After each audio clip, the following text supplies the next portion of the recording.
Vamos lá, mais um episódio de Strategy Survival com uma pessoa incrível que eu trabalhei muitos anos atrás junto e hoje em dia, de certa forma, trabalhamos juntos também.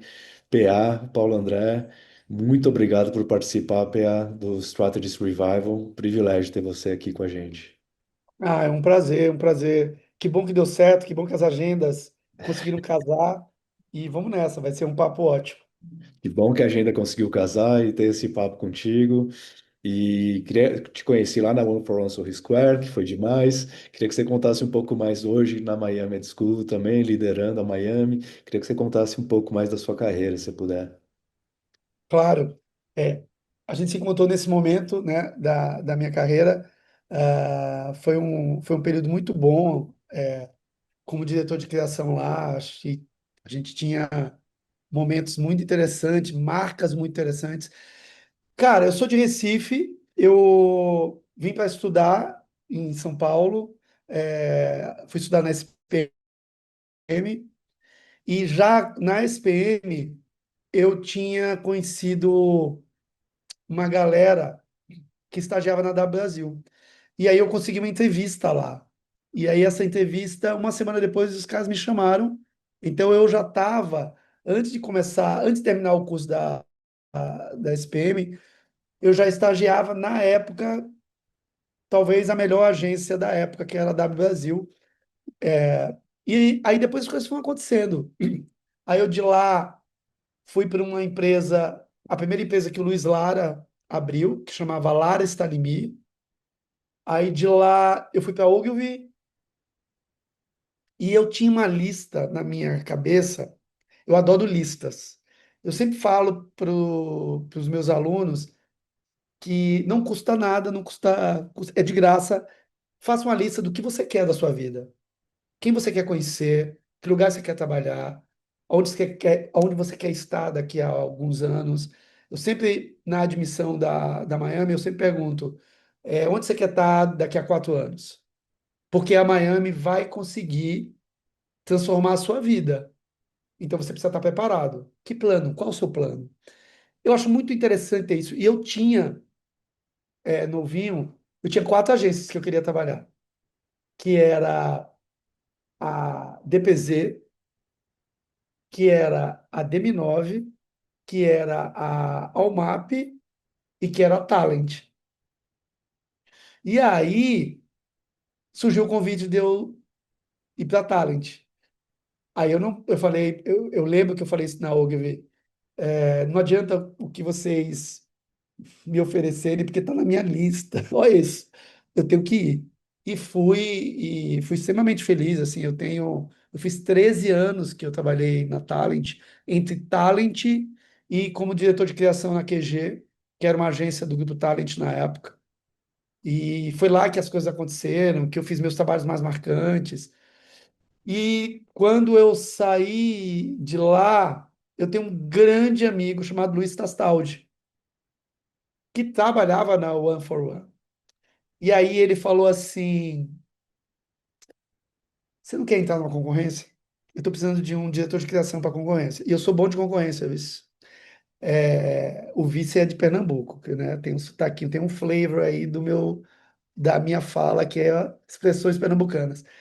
E aí ele falou: tu não quer participar? Aí eu participei e ganhei. Quando eu ganhei, eu lembro que eu escutei do diretor-geral da One for One, que era o Luiz Creif. Ele falou assim para mim: eu tô cansado de perder concorrência para você, eu quero te contratar. E aí eu fiquei lá mais uns 3, 4 anos. E aí, quando o meu contrato encerrou, por N razões, eu disse agora, ou eu pego o Job Miami full time, ou eu vou estar sempre nessa roda, porque daqui a pouco eu vou entrar em outra agência. E eu estava já numa encruzilhada de assim, o que que eu queria para o meu futuro, né? As pessoas sempre falam de plano B, né? Mas eu falava, a Miami, para mim, tem uma perspectiva de plano A muito grande. E numa época que ninguém, hoje existe N pessoas que entenderam que é possível você ser um criativo de ponta, você ser um strategy de ponta e você também dá aula, né? E você também dividiu o conhecimento. A gente, quando a Miami surgiu, existia faculdade com todas as suas limitações. Eu não acho que não estou falando de certo e errado, é só um fato. As escolas, as graduações, elas têm limitações por conta do MEC, há uma rigidez, uma pouca mobilidade de transformar o currículo para o que está acontecendo no agora. O agora sempre demora um pouco, e uma não disponibilidade do pessoal do mercado em querer exatamente dar aula numa graduação. Eu era uma delas. Eu falava, eu não quero dar aula em graduação, entendeu? Eu quero pensar do meu jeito. Então a questão da aula foi muito isso. Eu olhava os estagiários, já estagiários, tá?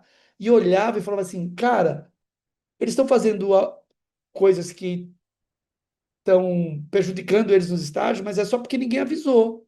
Não é porque eles vão ficar errando sempre. Não, alguém chega e fala, ó, faz assim que vai ser melhor. Então eu sentia, já pensava que as pessoas precisavam de orientação. E então a Miami surgiu muito nisso, casou com minha vontade de querer ser essa pessoa que orienta. Antes da Miami, eu já ensaiava workshops, inclusive um deles, o primeiro deles ocupado foi o Washington Oliveto, porque ele não queria ir numa palestra e chegou na minha mesa e falou: Olha, vai ter uma palestra dia tal no Transamérica e é você que vai fazer por mim. Eu falei para ele: Tu tá de sacanagem comigo, né? Vai, esse cara está esperando o Washington Oliveto. Aí chega Paulo André, entendeu? Vão jogar ovos em mim. Ele falou: Não, não vão. Vai. Ele fazia isso direto. Ah, vai na Argentina resolver um negócio. Vai. E ele tinha uma coisa maravilhosa, quando ele mandava a gente para fora, falava assim: Quantos dias? Eu disse, não, Washington, eu volto no domingo, né? Volta no domingo, não, volta na quarta, descansa.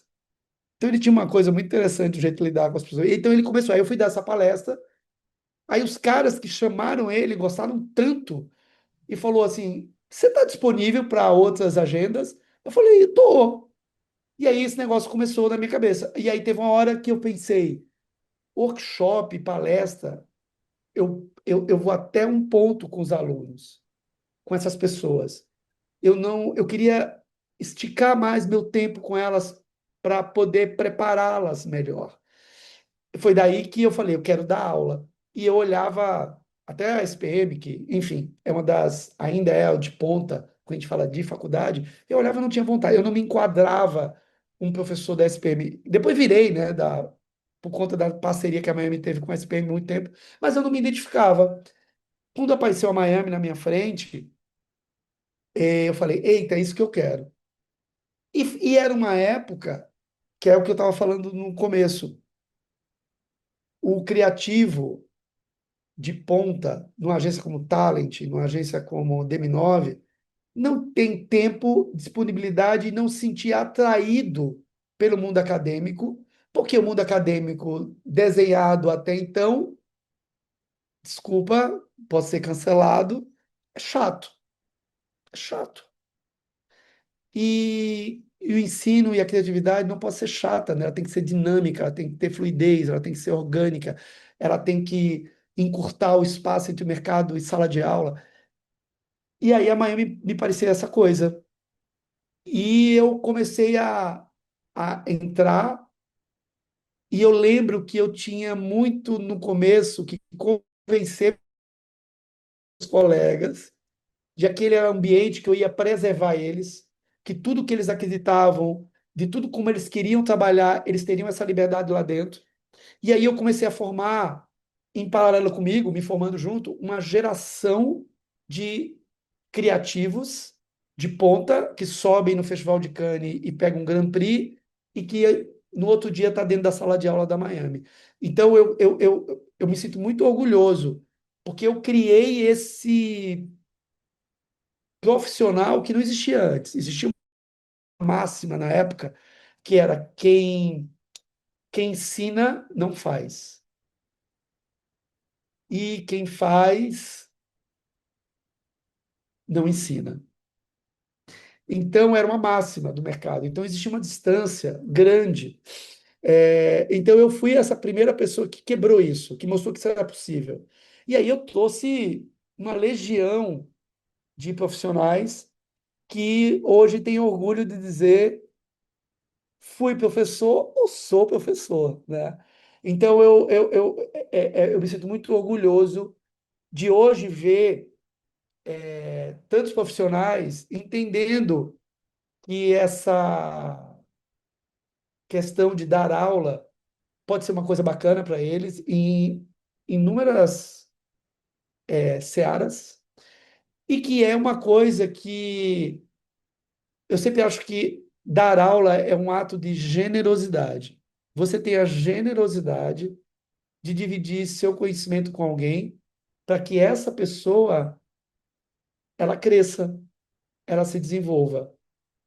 E eu vejo hoje com muita tranquilidade, assim, com muito orgulho, meus alunos, meus ex-alunos, são melhores que eu, criativamente falando, né? Eu me acho hoje um excelente técnico,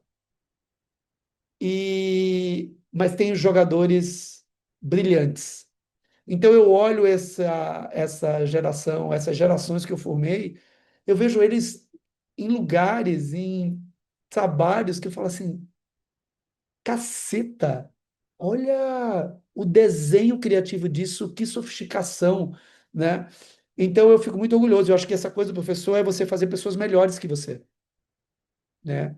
Então cara, e é um negócio que é viciante, é quase como entra no teu sangue e você não consegue mais largar, assim. Eu acho que o ato de dar aula, de conexão com essas pessoas é uma energia tão absurda que é viciante. É viciante. E aí foi isso. Aí uma hora eu decidi que eu queria isso entrando full time na minha vida. Então eu fui fazendo a desaceleração de sair de agência, comecei a recusar os convites. E aí, para que as pessoas entendessem para onde eu queria chegar, né? E é isso. E tô 23 anos. Olha isso. Linda demais a sua história, amigo. É bom demais de ver essa transição também para a educação incrível. Quer dizer, você já fazia, né, meio período da educação e do trabalho incrível, ganhando concorrências, entre outras coisas. E aí esse foco que você tem há mais tempo agora, 100% na Miami School, é muito legal, muito forte, porque eu, por exemplo, tenho orgulho de ter estudado em 2007 nessa parceria Miami SPM, no bootcamp de planejamento. Exatamente. Estudei e aprendi bastante com pessoas incríveis. E agora tenho duas aulas, dois cursos que eu dou aula, inclusive um agora, se não me engano, 9 de dezembro, que é o Strategy Camp, e no Creative Leadership. E eu, nos dois, claro que Exatamente. tem as pequenas diferenças e tudo mais, mas eu falo do impacto positivo que a gente pode gerar na comunicação de marca e nos times. Então, pensando nisso, é que eu dou essas aulas que eu fiz muito também quando eu estava na Meta e tudo mais, treinava as agências, nas parcerias. Tenho orgulho, dessas pessoas que você falou que tem orgulho sou eu. É muito legal de pensar nisso, sabe? É Ser incrível. generoso e dar aula para compartilhar algum conhecimento e provocação nos pensamentos sobre isso. É bom Total. demais. E aí, pensando no time do planejamento, que é um pouco disso, né? Os dois cursos que eu dou aula na Miami, Creative Leadership para criativos, Strategy Camp para estrategistas, planejadores. Como é que você vê essa conexão? A gente, quando trabalhou na One for One, já era incrível, essa conexão hoje em dia e no passado, sabe? Do planner, a relevância do planner, do estrategista para o trabalho criativo e como que é o melhor para captura de insights e esse tipo de coisa. É verdade. A gente teve essa jornada lá. Eu não fui um diretor de criação chato, não, né? Não, você foi ótimo, cara. Que bom. Seguinte, eu acho que as linhas divisórias elas estão cada vez mais tênues, né? Eu acho que o trabalho hoje, né, ele é muito coletivo e cada um com a sua especificidade e cada um dando sua contribuição e seu talento. Mas é uma coletividade, né? Eu acho que o, o Washington falava uma coisa, eu estou citando ele porque Ele é ele é uma incrível, referência, né? histórico. E era um cara muitas vezes visionário. Então ele falava já naquela época que ele preferia ser coautor de um grande trabalho do que um autor sozinho de um trabalho medíocre. Então ele já vislumbrava que a gente precisa de contribuições, né?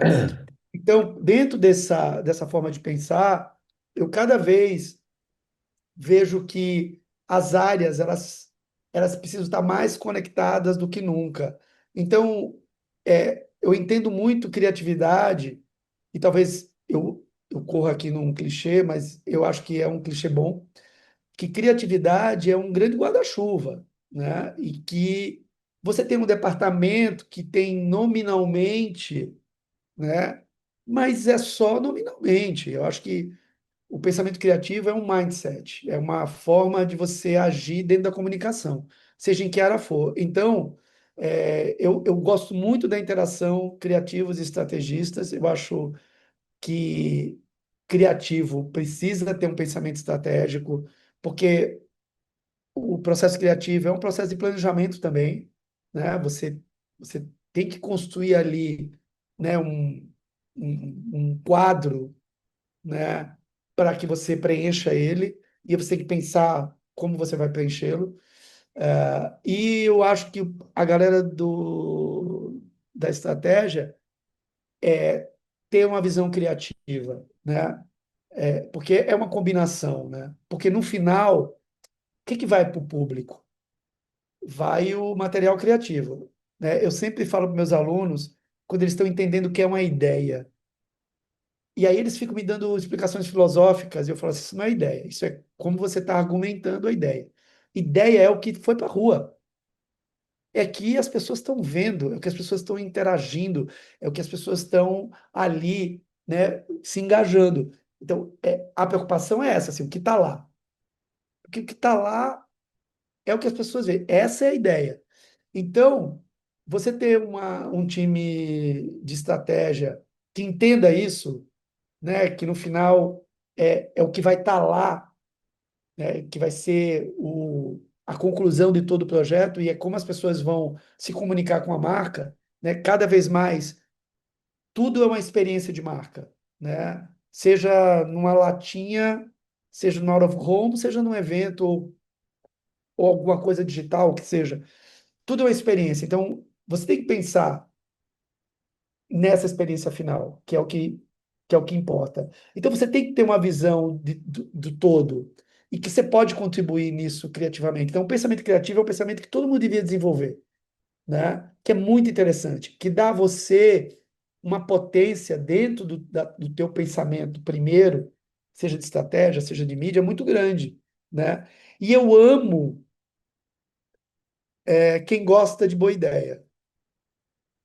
Então, eu acho que o passo principal de qualquer área, inclusive dos criativos, né? Tem criativo que não gosta muito de boa ideia. Eu gosto de uma boa ideia, eu quero fazer que no final o meu trabalho seja uma boa ideia, porque no final é isso, né? O teu trabalho vai ser uma ideia. Então, quanto você contribui para isso? E essa interação, ela pode ser muito rica, né? Eu acho que hoje o profissional, não importa qual bonezinho que você está, você tem que ser multidisciplinar. Não existem tantas barreiras assim. Eu sou só redator. Não. Você pode ser o que você quiser. Você pode ser um cara que entende de games, você pode ser um cara que entenda de IA, você pode ser um cara que também tem um conhecimento de planejamento. Hoje você é multidisciplinar, porque hoje a comunicação tem muitas facetas. E aí você vai interagindo com tudo isso e fazendo, no final, a sua base. Se você é redator, no final, a tua grande contribuição vai ser dentro da área primária sua.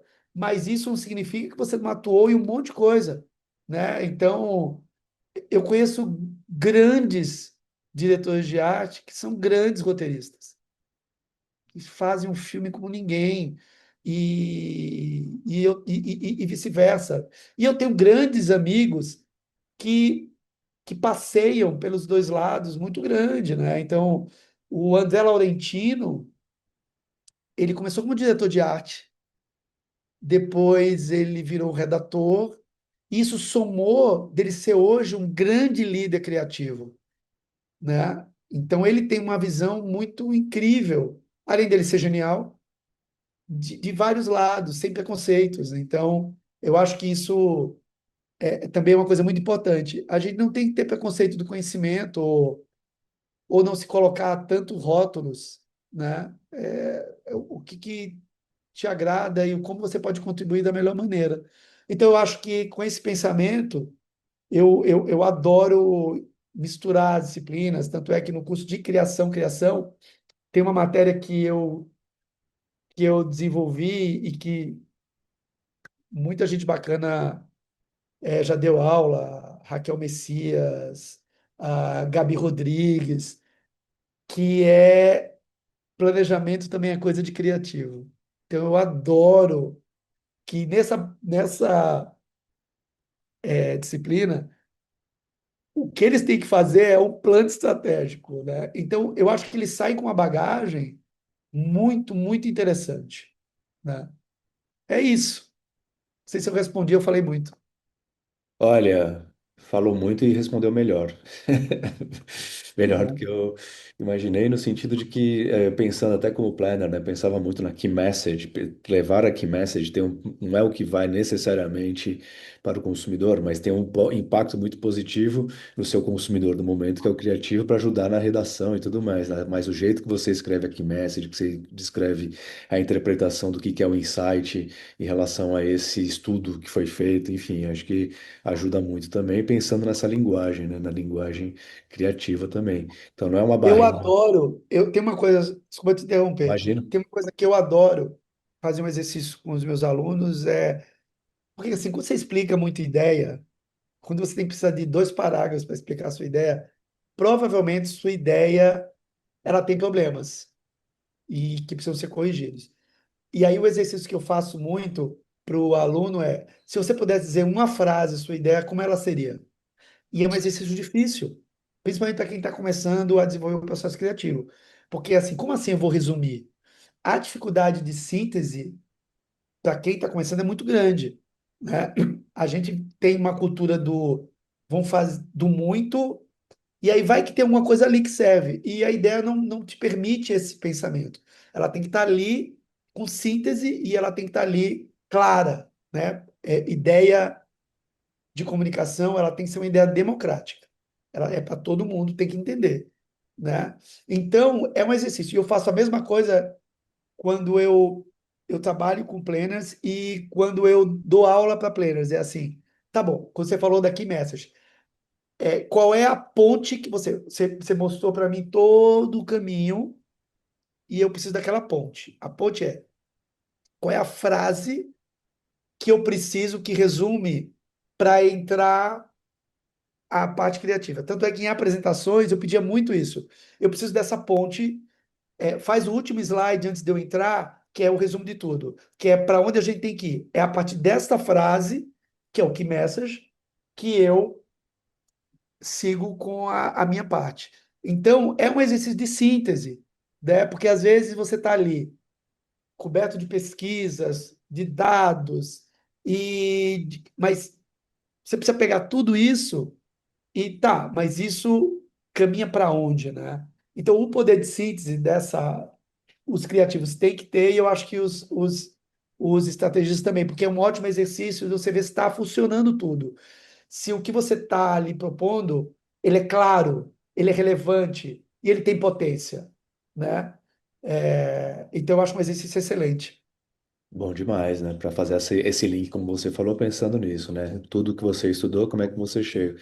Tudo que você Como é que você aprendeu no chega? site de categoria, do consumidor, da companhia, da marca que você está trabalhando, da cultura e tudo mais, depois qual é a key message para criação pensar e trabalhar nisso. Eu dou muito E exemplo de Dove, porque Dove, eu assisti uma palestra e que dizia assim que quando fizeram, né, toda o planejamento que foi feito, né, majoritariamente na Ogilvy de Londres, a primeira Beleza Real, a frase era Honest Beauty. Então o planejamento fazia todo um trabalho hiper sofisticado, e aí o resumo do que tinha que ser feito a partir de então era Honest Beauty. Cara, eu acho isso muito potente. Muito, e daí surgiu a Beleza Real. Então, quando você tem essa, esse caminho e essa construção, eu acho que não tem como um planejamento de comunicação dar errado, entendeu? Cara, sim, amo muito Real Beauty. Pensando nesse caminho que foi feito a partir da estratégia de chegar nesse Honest Beauty, que tem um impacto muito forte na criação em termos Muito de forte. criativos criarem conectado, muito conectado com isso, mas evoluindo, obviamente, bastante, quebrando os estereótipos, por exemplo, do Honest Beauty com o Honest Beauty, pensando na beleza real. Sou muito fã, e aí nas aulas eu até conto sobre isso porque é uma campanha comunicação de marca extremamente forte, por isso, né? Quebra os estereótipos, é o mínimo que fizeram é quebrar o estereótipo, mas tem muito mais ainda em É um relação a divisor isso. de águas, eu acho que é uma campanha que tem que ser estudada ainda por muito tempo, como a clássica, o lançamento do Fusca nos Estados Unidos pela DDB. Eu acho que é uma campanha que mudou a área dela de beleza, né? Reposicionou a marca, entendendo muito menos sobre falar de mim e muito mais sobre falar dos consumidores, né? Cada vez mais é sobre eles, é sobre pessoas e como essas pessoas elas vivem, e as marcas têm um desafio muito grande, né? E eu acho que a Dove foi muito pioneira nisso, né? E virou uma referência. Como eu entro na vida deles, mas a vida é deles. Então, como eu contribuo com isso? Como eu contribuo para que o meu propósito como marca seja relevante para os valores deles? Porque no final, eu falo muito para os meus alunos, a gente compra, a interação é sobre valores. Quais são os valores dessa marca que casam com os meus valores? E aí, no final, você tem o ato da compra, mas é sobre valores construídos. E valores construídos é sobre essa interação e esse entendimento de como a marca tem que se adequar ao que a gente vive como sociedade e respeitando aqueles momentos. Então, o momento hoje da nossa sociedade, as marcas elas têm que entender, porque só assim elas vão construir valores e valores que as pessoas entendem que são valores que elas para elas são muito caros e para elas são muito importantes. Então, é sobre isso, né? De uma certa forma. Concordo plenamente. Uma aula aqui para mim também, e é sobre isso, e o que eu mais busco é isso, do impacto positivo do triple bottom line, né? People, Planet, Profit. Claro, pensar em profit sempre, que é o nosso caminho, que é por isso que contratam as agências e contratam os criativos e os planners e tudo mais. Mas para mim também é sem esquecer do people e do planet, sem esquecer das pessoas e do planeta. E fazer o propósito valer de verdade, não ser só aquela frase que está no deck, fazer isso valer de verdade para ter relevância. Ou no manifesto, né? Não pode ser um manifesto bonito, né? O que você realmente contribui, né? Você falou uma coisa muito interessante. Todo mundo precisa pagar boleto, até as marcas. Marca paga boleto também. Então, sabendo disso, a partir daí, como a gente vai agir de uma maneira muito positiva, né? E de uma maneira consciente, né? Todo mundo entender do seu papel, né? E sem essa situação que no final o dinheiro precisa circular e o dinheiro não pode ser visto de uma maneira ruim. O dinheiro, ele, quando você olha da maneira certa, ele é saudável, porque ele faz com que você construa coisas, tanto no âmbito pessoal quanto no âmbito corporativo, né? O dinheiro, quanto mais as marcas tiverem essa saudabilidade financeira, mais coisas elas podem fazer, mais elas podem contribuir, né? E elas têm que contribuir mesmo, entendeu? Elas têm que devolver, né? De uma certa forma, esse compromisso que o consumidor está fazendo com eles de interagir com o ato da compra. Tá, mas não pode terminar nisso mais hoje, não cabe isso. Então, é como você interage. Então, o pagar boleto, meu amigo, é de todo mundo. E vamos nessa. Das empresas dessas marcas para todas as pessoas que trabalham lá, principalmente essas com impacto positivo que são muito Totalmente. relevantes na sociedade, no meio ambiente e também na própria empresa, claro, obviamente. E, cara, é bom que é o meu propósito nesse momento também, né? Depois de me recuperar, de quase ter ido embora e voltar, é o que eu quero fazer, é justamente focar nisso, no impacto positivo que as marcas podem trazer. Obviamente, Guerreiro, herói. Guerreiro, herói. e pessoas e planeta, sem esquecer desses dois pontos Herói. também que dá, é possível. Dove está aí como exemplo inicial, primário, enfim, mas o mais forte de romper barreiras, como tu falou. Obrigado demais, PA, por topar participar do podcast aqui. É uma honra nesse papo. Reaprendi muitas coisas que já aprendi com você no passado. E obrigado demais por me ter no seu Que time bom. de professores da Miami. Outra honra que eu tenho contigo. Que massa, cara. Eu estou muito feliz. Muito obrigado mesmo. Eu sou muito tagarela, principalmente com assuntos que eu sou apaixonado. Tem uma coisa de dar aula que é muito impressionante. Eu sempre falo para os meus alunos que eles me salvaram. Eu fui salvo pelos meus alunos. Porque tem um momento, às vezes, quando você está numa roda viva, grande de vida, né? E todo mundo vive isso, né? Você passou por esse momento tão difícil e superou e está aí, né? De novo no seu espaço de merecimento. No meu momento, eu fui salvo pelos alunos de redescobrir o quanto eu amo o que eu escolhi para que seja o alicerce da minha vida, que é a criatividade, que é a comunicação, que é essa responsabilidade dentro de um poder que a gente tem de comunicar, de construir histórias. E é isso, eu sou apaixonado por isso. Então, e cada vez que eu dou aula, cada vez que eu formo uma nova turma, eu reafirmo esse amor que eu tenho porque eu escolhi, né? Eu não tenho, claro, a gente fala hoje de vários termos, mas assim, eu não tenho vergonha de ser publicitário, porque eu sou publicitário. Eu tenho orgulho de ser publicitário, né? E uma hora a gente demonizou um pouco essa palavra e eu achei um erro.